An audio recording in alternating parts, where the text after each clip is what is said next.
যা পরিমাণ জিনিসের দাম বেড়েছে, ফল নিয়ে এসছে ওর বাবা, আমি না দামটা শুনে অবাক হয়ে গেলাম। দেখো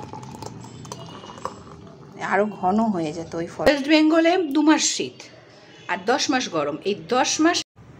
এখন সকাল সকাল অনেক কিছু ধোয়া কাচা এগুলো সব করে পরিষ্কার করে চলে এসেছি একটু মশারিটাও কাচতে। মশারিটা বেশ খানিকক্ষণ একটু ভিজিয়ে রাখলাম, আর তারপরে হালকা রং তো এত নোংরা নোংরা লাগছিল, তা কালকে কোনো রকমে রাত্রে একটু টানিয়েছিলাম, আজকে আর সুযোগই দিইনি এই নোংরাকে একদম মশারির মধ্যে থাকার। সকাল সকাল স্নানের আগেই এটাকে কেচে নিলাম, অন্যান্য জিনিসও কেচেছি, কিছু বাসনপত্রও মাজাচ্ছিল সেগুলো সব হয়ে গেছে করে এখন স্নান করে চলে এসেছি জামা কাপড়গুলো মেলতে, আর তার সাথে মশারিটাকে মেলতে। মশারিটা খুব হালকা রং তো, যার ফলে আর ওরকম হয়। আচ্ছা, আমি কিন্তু মন্ত্র জপ করছি, শুনতে থাকো তোমরা।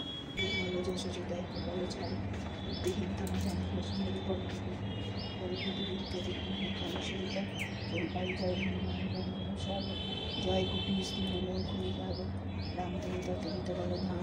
অঞ্জলি পুত্র পবন সুত মহাবীর বিক্রম কুমতি নিবারণ সুমতিতে সঙ্গী। দিন পর চলে আসলাম ঠাকুর ঘরে একটু ঠাকুর পুজো করতে। আজকে না এত এত কাজ ছিল যে কি বলবো। আর আজকে 16 দিন পর আমি মাথায় একটু সাবান দিলাম। এখন তো আমরা কেউ সাবান দিই না, শ্যাম্পু দিলাম। মানে কি নোংরা বেরোলো, এই তো 4টে চুল, তারপরেও একদম নোংরার মানে নোংরা। আমি ওখানে গিয়ে এবার একদম মানে কি বলবো, মনই ভালো ছিল না, তার কি করবো বলো। তাই হোক, এখন আর চিরুনি আঁচড়ানো যাচ্ছিল না, মানে চিরুনি নড়ছে না, যেখানে আছে সেখানেই থেকে যাচ্ছে। সেই সব করতে গিয়ে আরও আরেকটা কারণ আছে, সেই কারণেই আরও শ্যাম্পুটা আজকে করতে হলো। আজকে হচ্ছে মঙ্গলবার, আজকে শ্যাম্পু না করলেই ভালো হতো, কিন্তু একটা বিশেষ কারণবশতই শ্যাম্পুটা করলাম। মেনলি হচ্ছে চুল থেকে চিরুনি বের হচ্ছে না, মানে চিরুনি সরছে না। চলে এসেছি এখন ঠাকুর ঘরে, অনেকটাই বেলা হচ্ছে, কিচ্ছু করার নেই। আজকে প্রথমে আগে এত নোংরা চারিদিকে, সমস্ত কিছু করে টোরে তারপরে ঠাকুর ঘরে এসেছি। তা চলো, সকলকে জানাই অনেক অনেক সকালের শুভেচ্ছা, সকলকে জানাই সুপ্রভাত। সকলে ভালো থেকো, সুস্থ থেকো, সারাদিনে ব্লগটা দেখতে থাকো। একটা বিশেষ কারণবশত আজকের ব্লগটা স্পেশাল হতে চলেছে, কি অবশ্যই সেই অ্যানাউন্সমেন্টটা তোমাদের করব। তা চলো আগে একটু ঠাকুর পুজোটা করে নিয়ে তারপরে চলে যাব আমি একদম রান্নাঘরে। ওইদিকে আবার অফিসেও যাবে, সেই জন্য তারও ভাত তাড়াতাড়ি রান্না করে দিতে হবে। নিয়ে এসেছে মাছ ফাছ সব কিছুই। আমি বাড়ির ওপর থেকে একটু সবজি নিলাম, বেশি নিইনি, অল্প কিছু নিয়েছি। পটল, কাঁচা লঙ্কা, করলা, এইসব টুকটাক অল্প কিছু নিয়েছি। আর যেগুলো ফ্রিজে রেখে গেছিলাম সেগুলো সব শুটকো বাদর হয়ে গেছে একেবারে, মানে হাতের পাশে রেখে গেছিলাম। যাই হোক, তাও ভালো আছে, খালি পেঁয়াজ আর আলু বাইরে থাকে, ওইগুলো জিনিসই দেখলাম একমাত্র ছিল। চলো, এত এত সবজির দাম হয়েছে না, মনে হয় ঈদের জন্য, জানো তো। আমাদের যদি কারোর কোনো পুজো পালি থাকে, উৎসব থাকে, তাহলে যেন যোদ্ধাররা মানে মহা আনন্দ, মানে ডাকাতে পরিণত হয়। যোদ্ধার থেকে তখন তারা ডাকাতে পরিণত হয়। যা পরিমাণ জিনিসের দাম বেড়েছে, ফল নিয়ে এসছে ওর বাবা, আমি না দামটা শুনে অবাক হয়ে গেলাম। একমাত্র দেখলাম চালের দাম বাড়েনি, আর বাড়েনি হচ্ছে নুনের দাম, আর সব জিনিসের দাম বেড়ে গেল। মানে একটা কিছু আসলেই হলো, সে যেই হোক, ঈদই বলো আর যাই বলো। তা চলো, সকলকে সুপ্রভাত জানাচ্ছি, আবার জানিয়ে শুরু করছি আজকের ব্লগটা ঠাকুরঘর থেকেই। এখন কোনো রকমে ঠাকুরঘরটা মানে পরিষ্কার করতে পারলাম, এত ধুলো। আর আমার তো ঠাকুরঘরের জানলাগুলো খোলাই থাকে, আমি খুলে রেখেই যাই, ঠাকুরের যাতে দম বন্ধ না হয়ে যায়, সেই জন্য খুলে রেখেই যাই। তা ঠাকুরঘরের জানালা দিয়ে যা ধুলো ঢুকেছে না এই 16-17 দিনে, মানে মারাত্মক অবস্থা। 3-4 বার করে ঘর মুছে, জল পাল্টে পাল্টে ঘর মুছে, এই এতটুকু ঘর এটাকে মুছে, যে আমার উপরটা দেখলেই বুঝতে পারবে কতটুকু বলাটা ভুল। আমার অনেক জায়গা আছে, তাই অবশ্য আমি খুব গর্ব করে বলছি ছোট ঘর না গো, অনেকটাই বড়। এইটুকু ঘরে অনেক মানুষ থাকে, একা সিঙ্গেল থাকার জন্য অনেকের কাছে এই ঘরটাই অনেক বড়। বিপদে আপদে মানুষ যখন ভাড়া থাকে কোথাও, তখন তার কাছে এই ঘরটাই অনেক বড়। মানে আমি আমার ঠাকুরকে একটা ঘর পুরো ঘরেই রেখেছি। যাই হোক, আপাতত ঠাকুর আমার এখানেই আছে। ঠাকুর ভালো থাকুক, সুস্থ থাকুক, তাহলেই আমরা সবাই সুস্থ থাকবো। মনটাও ভালো হয়ে যাচ্ছে, জানো তো, ওখানে বসে কথা বলতে খুব খুব মন খারাপ হয়ে থাকছিল। ঠাকুর খেতে পারছে না, যদিও আমি খাবার একবারে দিয়ে যাই অনেকটা করে, জানি না চিকিৎসা করাতে যাচ্ছি তার মধ্যে মা নেই, দিয়ে যাই, মা বাবাকে ঠাকুরকে সব দিয়ে যাই, এক মিশ্রি মানে শুকনো জিনিস যেটা শুকনো ফল এগুলো দিয়ে যাই, দিয়ে আবার ঢাকা চাপা দিয়ে যেতে হবে, তো তা নাহলে ইঁদুর নিয়ে চলে যাবে আরেক জায়গায়, টিকটিকি ইঁদুর। তা চলো শুরু করি ঠাকুর পুজোটা। মন্ত্রজপগুলো কিছুটা আমার হয়ে গেছে, তা এখন পুজোটা শুরু করি, শুরু করে পুরো ব্লগটা চালাতে থাকি। চলো দেখতে থাকো। আর শরীরটা মোটামুটি আমাদের এক রাত ঘুমিয়ে, কালকের রাতটা ভালো মতন মানে ঘরে ঘুমিয়েছি, শান্তিতে নিজেদের বিছানায় ঘুমিয়েছি, সবাই খুব ভালো ঘুমিয়েছি। তো অ্যাজ ইউজুয়াল 6টার মধ্যে তো উঠতেই হয়, ঘুম ভেঙেই যায়। আমার হেল্পিং হ্যান্ড আসেনি, এতদিন পর চিন্তা করো আজকে আসার কথা, আসেনি। কি বলবে এবার তোমরা, বলো এর সাথে কি করা উচিত, অবশ্যই কমেন্ট করে জানিও। তারপরে তোমাদের সাথে আবার গল্প করছি, পুজোটা দিয়ে নিই। ঠাকুরঘর থেকে বেরিয়ে বেশ কিছু কালকে রাতের বাসন কোসন যেগুলো ছিল ওগুলো মেজে রেখে স্নানে গিয়েছিলাম, আবার এখন সেগুলোকে তুলে নিয়ে এসে রান্না বসিয়েছি। এখন একটু মাছ ভেজে নিয়ে এসেছি, ওর বাবা নিয়ে এসছে বাজার থেকে আজকে বড় বড় সাইজের রুই মাছ, একবারে কাটিয়েই নিয়ে এসছে গোটা মাছ। এখানে একটু ভালো করে ভেজে নিলাম, আর কিছুটা ঝোলে দেব, কালো জিরে কাঁচা লঙ্কা আর পরে একটু জিরের গুঁড়ো দিয়েছি, দিয়ে পাতলা করে একজনের জন্যই তো ঝোল, সেটা করে নিলাম। আর কিছু মাছ দিয়ে দিলাম দুবেলার জন্য, আর বাকি মাছটা ভাজা রাখলাম।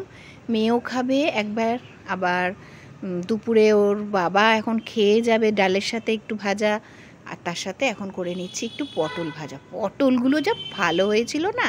আচ্ছা, পটল ভাজাটা কেন তোমাদের দেখাচ্ছি সেটা আগে একটু বলে দিই। হ্যাঁ, একটা ট্রিক্স তোমাদের বলি, কিভাবে তোমরা খুব অল্প তেলে পটল ভাজবে।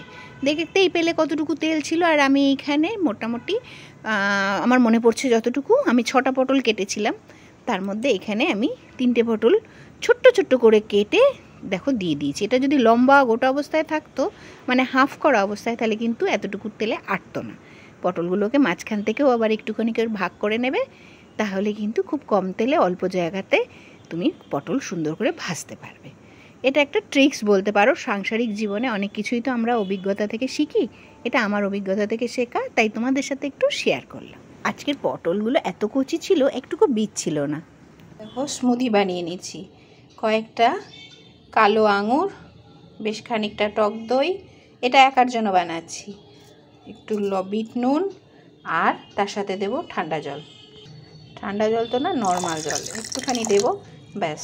এর সাথে আমি দেই চিয়া সিড, তার সাথে আপেল থাকে, কিন্তু আজকে আপেল শসা অন্য ফলগুলো সেরকম নেই, লেবু জাতীয় ফলই বেশি আছে, আর একটু লাগবে, তাই জন্য এটা করলাম। একটু জল দিলে কি হয়, স্মুদিটা খুব সুন্দর ঘোলে।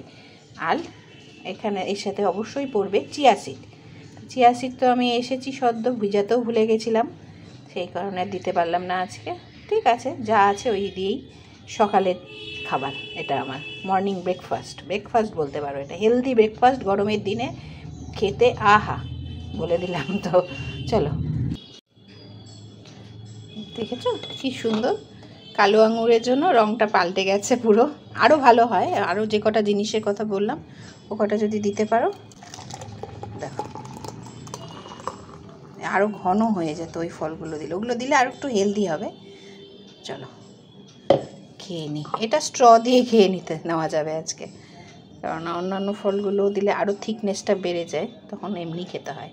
এটা ভীষণ ভীষণ গরমকালের জন্য খুব ভালো একটা খাবার। আর এর সাথে যদি তোমার মনে হয় যে একটু লেবু পাতা দিয়ে নেবে, একটুখানি এরকম করে লেবু পাতাটাকে চটকে এভাবে হাতের মধ্যে দিয়ে এখানে দিয়ে দিতে পারো, বা পুদিনা পাতা, তাহলে আরও টেস্ট হবে।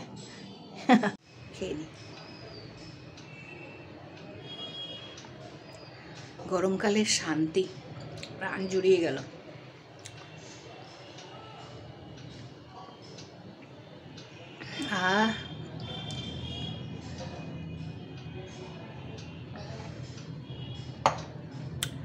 ফাইবারের মতন ফাইবারও থাকলেও সবজির সমস্ত খোসায়ের মধ্যে থাকবে। তুমি তরমুজ দিতে পারো, তরমুজ দিলে একটু বীজগুলো ফেলে দিও, তাতে ভালো হবে, নাহলে একটু তিতকুটে ভাব চলে আসে। বেদানা দিতে পারো, আপেল, কমলা দেওয়া যাবে না, আপেল দেওয়া যাবে, পেয়ারা দেওয়া যাবে, সব রকমের ফল দেওয়া। আম দিলে তো আরও টেস্টি হয়।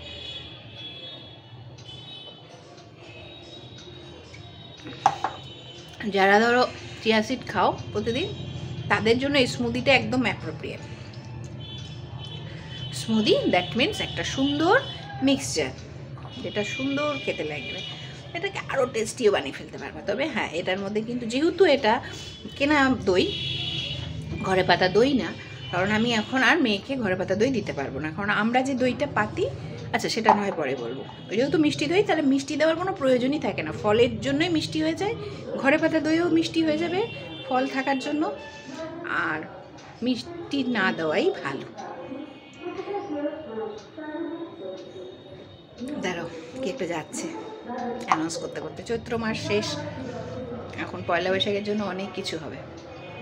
হ্যাঁ, যেটা বলছিলাম, মেয়েকে আমাদের ঘরে পাতা দইটা দেওয়া যাবে না এখন বেশ কিছুদিন, কারণ আমাদের ঘরে পাতা দই ওদের মতে একটু বেশি খাট্টা, বেশি টক হয়ে যায়।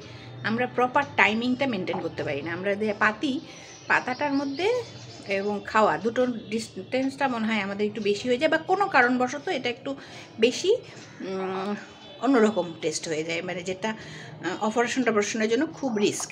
সেজন্য ওরা বারবার বলে যে আপনারা কেনা যে দইগুলো, ওগুলো অত কাটা হয় না, মানে আমুলেরই বলো বা অন্য কোম্পানির বলো, ওগুলো দেখে ওই দই দিয়ে মেয়েকে ওই দইটা খাওয়াবেন। একটু একটু সবজি আঙুরেরই সেটা আসছে, তো দারুণ লাগছে আরও। তা যেটা বলছিলাম যে ওই জন্য কেনা দই আমাকে এখন ব্যবহার করতে হবে, ঘরে পাতা দই আর এই মুহূর্তে আর ব্যবহার করা যাবে না। ঘরে পাতা দইটা কি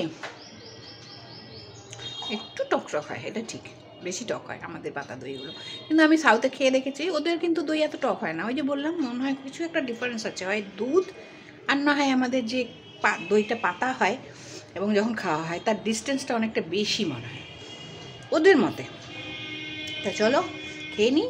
আমরা নর্মাল যাদের অপারেশন নেই তারা যে কোনো দই দিয়েই খেতে পারবে, আমি যেহেতু একই দই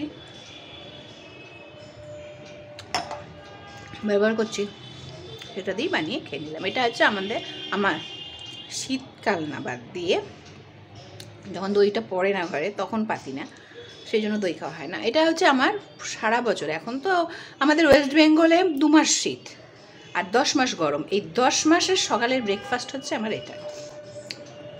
এই হচ্ছে খাবার, আর শরীর ঠান্ডা করে দিল, এবার আবার বেশ কিছুক্ষণ কাজ করতে পারবো। চলো, শেষ আর নেই, মনে হচ্ছে আরও খাই। দেখো একেবারে সেই চলে আসলাম, সন্ধে কেন, এখন রাত অনেক, এখন 9টা বেজে গেছে। এখন ওই ভাত বসিয়েছি একদিকে, আর আরেকদিকে আবার একটুখানি তরকারির করে নিচ্ছি, কারণ আজকে মঙ্গলবার, ওই বেলা তো শুধু পটল ভাজা তেল দিয়ে ভাত খেয়েছি। এই বেলা একটুখানি বাজারে গেছি, গিয়ে আর একটু সবজিপাতি নিয়ে এসে এখন সেটা একটু বসিয়েছি, সেটা ভেজে ওই রান্না করে এখন আমরা তারপরে ডিনার সারবো। তা আজকের ব্লগে তোমাদের সাথে একটা গরমকালের খুব সুন্দর খাবার শেয়ার করলাম, যেটা খুব চটজলদি তোমরা বানিয়ে ফেলতে পারবে, কোনো প্রিজারভেটিভ নেই, কিচ্ছু নেই। আর যারা ঈদের জন্য রোজা করছো, এখন অবশ্য রোজা তো শেষই হয়ে গেল, কাল তো হয়েই যাবে ঈদ, হয়তো চাঁদ দেখা গেল, তা সেই কারণে বলছি এটা কিন্তু খুব খুব উপকারী। আর পুরো গরমকাল তো রয়েইছে, রোজা তো বাদই দাও, যে গরম পড়ছে যে কোনো সময় চটজলদি বানিয়ে ফেলতে পারবে, খালি ঘরে থাকা জিনিস দিয়ে, তাও আবার খুব তাড়াতাড়ি 2 মিনিটের মধ্যে হয়ে যাবে। আর তার সাথে সাথে দাঁড়াও গ্যাস অফ করে নিই, পাশেরটা হয়ে গেছে, ভাত উপর দেবো এবার। আর তার সাথে সাথে মন প্রাণ সব জড়িয়ে যাবে, এত সুন্দর একটা জিনিস তোমাদের সাথে রেসিপিটা শেয়ার করলাম। তা চলো, আজকের ব্লগটা ভালো লাগলে অবশ্যই একটা লাইক বা কমেন্ট করে দিও, আর এভাবেই সাবস্ক্রাইব করে রেখো যারা এখনও চ্যানেলটিকে সাবস্ক্রাইব করোনি, এভাবে পাশে থেকো। চলো বন্ধুরা, আজকের মতন এখানেই শেষ করছি, শুভরাত্রি। দেখা হবে আবার নতুন একটি সকালে নতুন আশা নিয়ে সকলের সাথে।